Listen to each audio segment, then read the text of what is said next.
Hello everyone, welcome back to Probable Magic. This is episode number 45, and we're going to talk about something that I haven't talked about in a while, which is ROI, or return on investment. Now, the focus of the show has really shifted from what I originally envisioned, which was largely talking about economics and probabilities, and with a little bit of drafting, to what it's become, which is a heavy focus on drafting and some of the modonomics topics a little more on the sideline. And that's fine.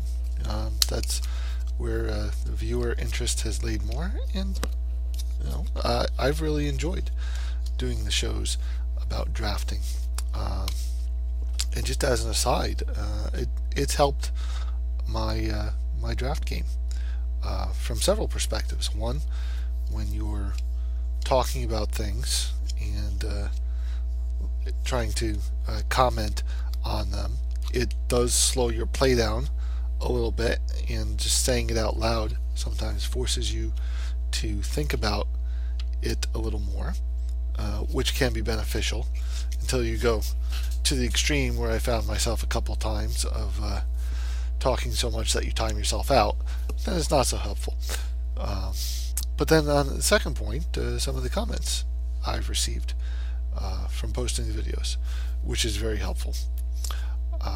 But back to the ROI, it's something I haven't talked about on the show so much, but still something that I care about. And I was looking at my ROI the other day and seeing not what I wanted to see, that it stayed consistently negative, kind of bouncing around between the minus 40% and I guess the low point at around 65. That was a while ago. I've been in this 40 to 60% range. This spike here was when I picked up a couple valuable cards. Elspeth was one, and so I got some value there. And for more details on how we're calculating the ROI, you can go back to some of the earlier episodes. So I was looking at this, and I was a little surprised because I had a really good streak of winning, being able to do about 10 drafts in a row there without paying any additional money into Modo. In fact, I did an episode segment about that, talking about where does going infinite begin. Oh, sorry, had to pause for a few minutes there, take care of my daughter for a minute, and lost my train of thought a bit. I was talking about being on the edge of infinity, at least temporarily, and this negative ROI. Now, if you recall, this ROI basically represents value minus investment divided by investment. So this negative number means that I am losing money through this hobby called Magic Online Drafting. And so like a negative 50% ROI would mean for every dollar that I feed into Modo, I'm getting 50 cents of value back. And when I see that, I first saw that anyway, had this moment saying, if I'm doing that poorly, why am I doing this? And the justification that people, I think, usually use when looking at negative ROIs in Magic, whether or not they use those specific terms, and they're looking only at how they're doing on winning packs, but you're also getting to play some Magic. You're also getting to have fun, and we tried to account for that. This ROI actually represents the value as the sum of winning packs and getting sellable cards and having fun and bot credits and tickets on hand and packs on hand and so forth. Everything I could lump in there. So I've already accounted for the value of having fun in this negative number. But then when I see this negative number and have this moment of thinking, if I'm doing this poorly, maybe I should stop and find a new hobby, and my immediate reaction is, I'm having too much fun to want to stop. I enjoy playing Magic too much to want to stop. And really what that means is I am underestimating the value of the fun that I'm getting, the value of the fun that I'm getting out of playing drafting on Magic. So that's okay. Sometimes when you try to create a system for yourself or set something up like this, it's important to circle back to it periodically and reevaluate if it's working. So that's what we need to do here. So how are we going to reevaluate this? Well, I guess first to put some context to it, how much value am I getting out of the fun that I've been having this?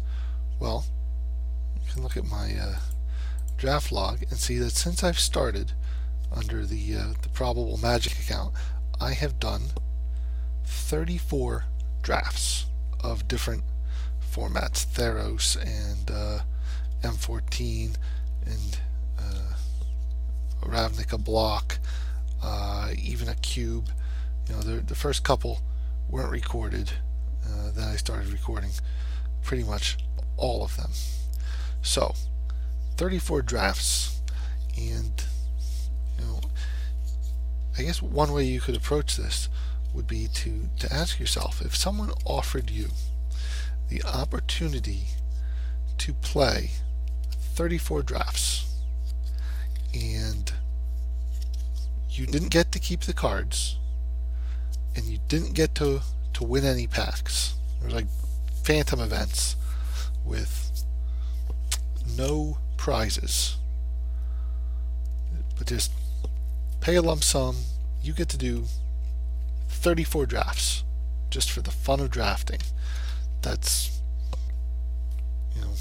every day for a month you get to do a draft. What would that be worth? That would be worth something to me. And how much would I be willing to pay for that? Probably at least $1 a draft, somewhere between the $1 a draft to $2 a draft, depending how much fun I was getting out of it. Just to ballpark it with the existing system that I've been using, which is basically this. Every time I play, I give the draft, each part of the draft, a rating from positive to -3, and depending on what that rating was, and I assigned a fun value to it of either from 10 cents an hour to $1 an hour for the positive ratings, and then the assumption that a negative rating was it takes 5 good experiences to counteract the effect of 1 bad experience, so they were 5 times as much. And this was a very, harsh look at the value of fun, and a little intentionally. So under this system, how much fun value did I get out of playing 34 drafts? 1872, which feels low. As I said a moment ago, someone offered me this package of play 34 drafts just for the fun of it, I'd probably call that worth at least $30. You know, if there was a draft format that you could go on and just pay one ticket, you get to draft, I'd probably be all over that. So this is a little low, and I'm going to revise this system. Now, part of the reason this is low, I think too, is after setting up this fun scale, I took it very literally, you know, which is fine. But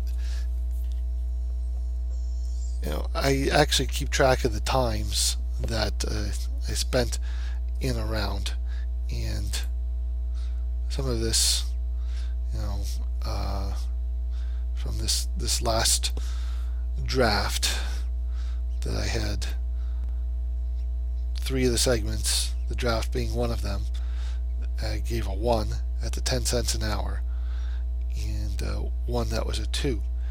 And you see, I even divided it out that one round lasted 15 minutes. That's a quarter of an hour. That's a quarter of 10 cents. I mean, that's very low. We see the fun value for some of these drafts. Like that one was 27 cents, and highest is what this cube was $1.42. That one hit $1. That one hit $1. You know, so it's low. It's going to take me a little while to revise that, but the new scale that I'm going to use just to tweak this a little is still this -3 to +3, but now instead of putting a value on it of per hour, I'm doing it per round, and I'm actually going to count the draft itself as one of the rounds. So, and I've increased, I didn't change the ends. I'm still calling the 3 $1, but now it's per round instead of per hour, and I increased the 1 and 2 from 10 cents and 25 to 25 and 50, and the negatives then still kept at 5 to 1 with their positive. So now, if I were to play a Swiss and I did the draft plus 3 rounds, it's total like 4 segments, and say that all 4 got a 2, then that would be 50 cents each times 2. That's $2.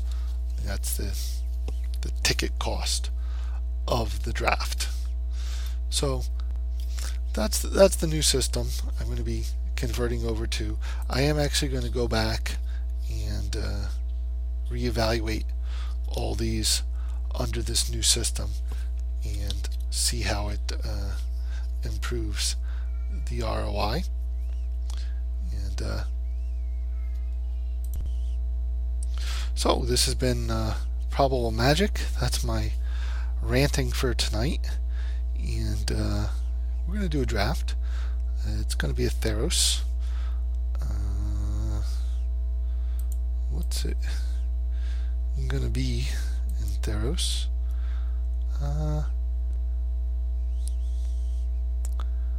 I think we'll probably just do another Swiss, because I didn't win the last one.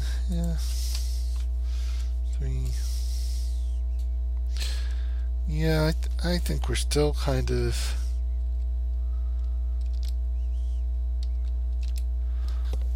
on this edge between Swiss and 8-4. I need to expand this out into a better chart. But in the meantime, I think tonight's going to be a Swiss, and I'll see you for that in a few minutes.